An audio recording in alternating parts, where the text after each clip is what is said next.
Sea swimming has a whole host of mental and physical benefits.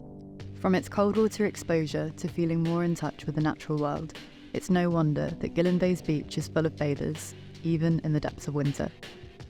However, swimmers are getting sick from exposure to raw sewage.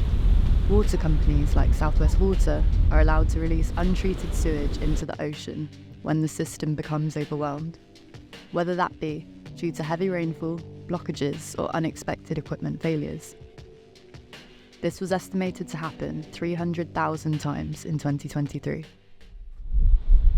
Yeah, it's very stormy. I'm a bit worried now. Yeah, it's something I've always known in the back of my head that I should be monitoring, because I always hear about people getting ill. Yeah, so I was like, okay, I should probably be responsible now. Well, no, they should be responsible.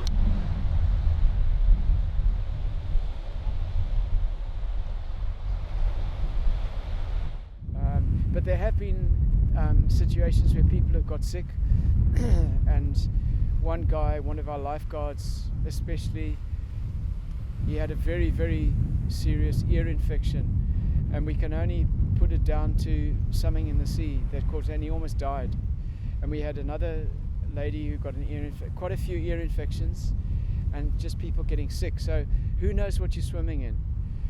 But the point is that they should do their utmost to stop the sewage. Why dump it in the sea? But in the end, it's our poop. It's us that have got to deal with it. Well, I mean, not the individual, of course.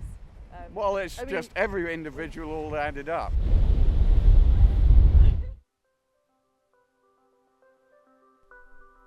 The line between individual and corporate responsibility is complicated. If we're paying them to deal with our sewage, the expectation is that they should deal with it responsibly. What if we processed our own sewage? We visited Lawrence at Soul Farm, Falmouth's Market Garden, to look at an alternative. Hi, I'm Lawrence, and this is Soul Farm's toilet, or throne. We built this out of necessity because we needed to go somewhere and we didn't want to build expensive loos. We're in a field, and so in all our fields we have compost loos, and it's just a brilliant way of doing the necessaries. As you can see, it's just like pallets, and it's made out of old wood and old sheds. It just goes down into a bucket underneath, and then once that bucket's full, we screw the lid on, and previously we've just left it. After people have done their business, they just put some old wood chip on top of their poo, which just helps with the smell. Yeah, so we had two different buckets, and they were of two different types. One had a screw-on lid and made the whole thing completely airtight. The other one has a little vent at the top, and actually the lid wasn't even on properly, so air was able to get into it. They were both about a similar age. The one that allowed air to get into it, that one was clearly much more aerobic and much more decomposed than the one that was sealed tight, which hadn't decomposed nearly as much as the other one, and that's because it hasn't had air in it. At Soul Farm we just use human air for practical reasons, and we can only really use it on apple trees and things where we're not kind of growing crops. I haven't seen any research or seen anything that makes me think that it could be used in primary production. I imagine it would come, but I need somebody else to kind of do that research.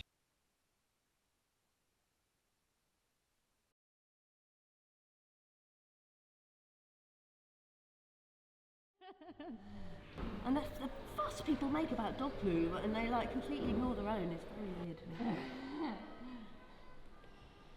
I guess there's it's weird that Circular sanitation systems may not be currently viable for primary production, but there are contexts where compost toilets can be implemented. And then you can put it when and if it's possible, let's have compost loos. For example, the people at the allotments need a loo. Yep. And why not have a compost loo there? So you can process it, as long as it gets hot enough, it's actually fine to use within a couple of years. Put it onto trees or non-food beds. Specifically, and where I've really hit a complete wall, is about the big summer events.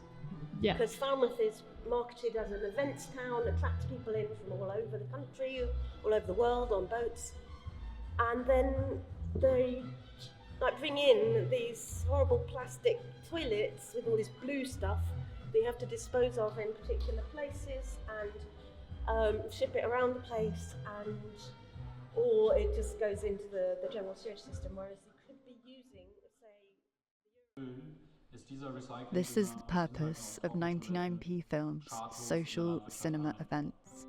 To use the power of documentary films to bring people together to engage with social and environmental issues, discuss them with their local community, and hopefully to inspire direct action. Tonight we watched Holy Shit, Can Poop Save the World by Ruben Abrunia, a documentary that breaks the taboo of speaking about human excrement and shows ways out of the dead end of flush and forget, feeding the world and mitigating the climate crisis by putting our poop back in the loop. It's nice to see so many different projects going on in so many different parts of the world. It showed like a wide range of different sort of perspectives and different ways people were dealing with like this massive problem. And I didn't actually know how big of a problem it was, which I think is like one of the main things of why it's a problem. During the course of the film, and when presenter was talking about different places and different ideas that people came up with, I thought of what I could do in my own hometown and in India. So, what can we do? How can we use the momentum created on the night to push for change? That's all well and good, you know, these lovely ideas, but what is Southwest Water going to do about it? What can we do? We're just the people on the beach. You know, we try and do something, and so it goes on.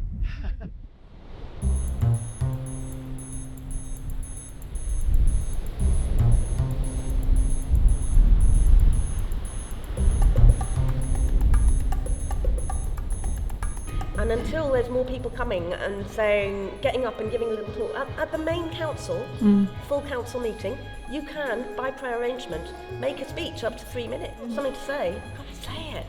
That's supposedly democracy, you know. So Loveland, for anybody who's not heard of it, it's a community growing project. For me, it's just interesting filming this film and having the opportunity to lift the lid on these buckets and just seeing what's there, and sometimes it just takes a little kind of bit of prompting just to act on a thing, because at the moment it's just put to the side and forget about it.